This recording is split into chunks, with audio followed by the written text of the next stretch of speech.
Hello friends, मेरा नाम शिवम है। इस वीडियो में हम लोग एनसीईआरटी मैथ क्लास 10th के चैप्टर नंबर 3 के एक्सरसाइज 3.1 के क्वेश्चन नंबर 2 को डिस्कस करेंगे। क्वेश्चन नंबर 2 है, ये इंग्लिश और हिंदी दोनों में हमने लिख रखा है।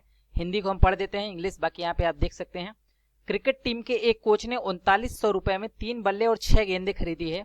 बाद में उसने एक और बल्ला तथा उसी प्रकार की 3 गेंदें 1300 में खरीदी। इस स्थिति को बीजगणितीय यानी कि अलजेब्रिक सिचुएशन में तथा ज्यामितीय रूपों यानी कि ज्योमेट्रिकली, इन दोनों तरीके से आप ये हमको व्यक्त करना है यहाँ पे। तो हमारे सबसे पहले क्या हो रहा है कि तीन बल्ले और क्या है यहाँ पे 6 गेंद। 3 बल्ले और 6 गेंद जो है वो हमारा 3900 रुपए में खरीदा गया है, मतलब 3900 रुपए में।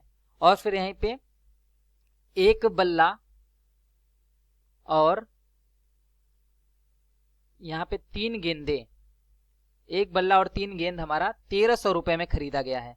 तो हम मान लेते हैं कि माना एक बल्ले की जो कीमत है, एक बल्ले का मूल्य जो है वो हमारा x रुपीज है और एक गेंद का जो मूल्य है वो हमारा y रुपीज है। तो यहाँ पे 3 बल्ले का हो जाएगा 3x प्लस 6 गेंद का 6y बराबर यहाँ पे 3900 रुपए हो जाएगा।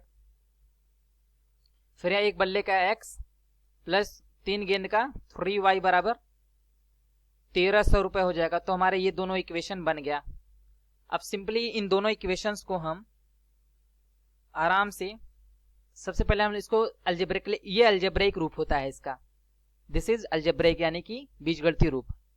दिस इज अलजेब्रिक सिचुएशन और इसको ज्योमेट्रिकली हमें दिखाना है। तो सबसे पहले इन दोनों का ग्राफ बनाना पड़ेगा। 3x plus 6y is equal to 3900 और फिर दूसरा कंडीशन में क्या है हमारा x प्लस 2y बराबर 1300। ये दोनों है। सबसे पहले पॉइंट्स को निकालते हैं।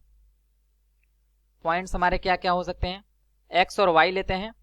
यहाँ पे हम लोग x को 0 रखेंगे तो y बराबर क्या होगा, यहाँ पे देख सकते हैं 3x प्लस 6y बराबर 3900 है।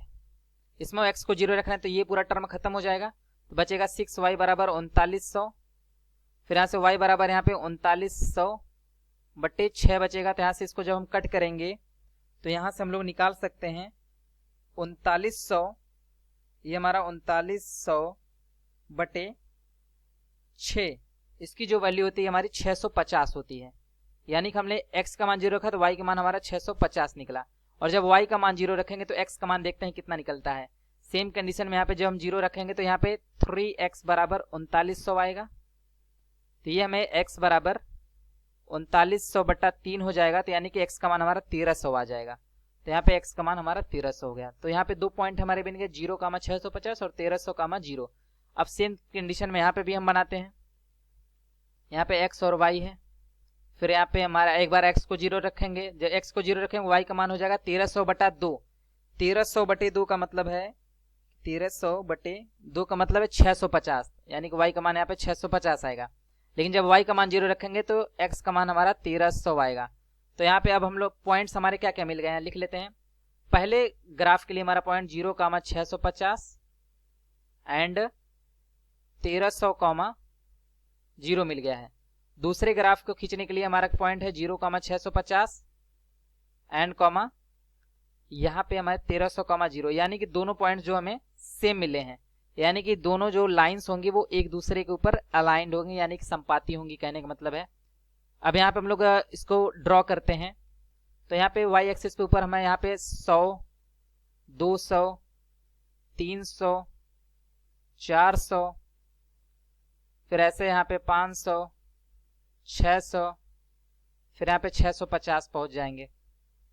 उसी तरीके से यहाँ पे हम 1300 जाते हैं तो मान लेते हैं 200 यहाँ पे आगे बढ़ते हैं। 200, 400, 600, 800, 1000, फिर यहाँ पे हमारा 1200, फिर यहाँ पे कहीं पे 1300 आ जाएगा।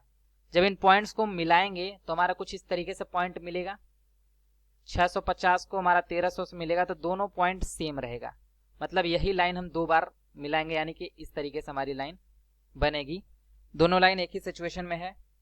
तो ये हमारा फाइनल आंसर हो जाएगा आई होप आपको ये समझ में आएगा। बहुत बहुत धन्यवाद।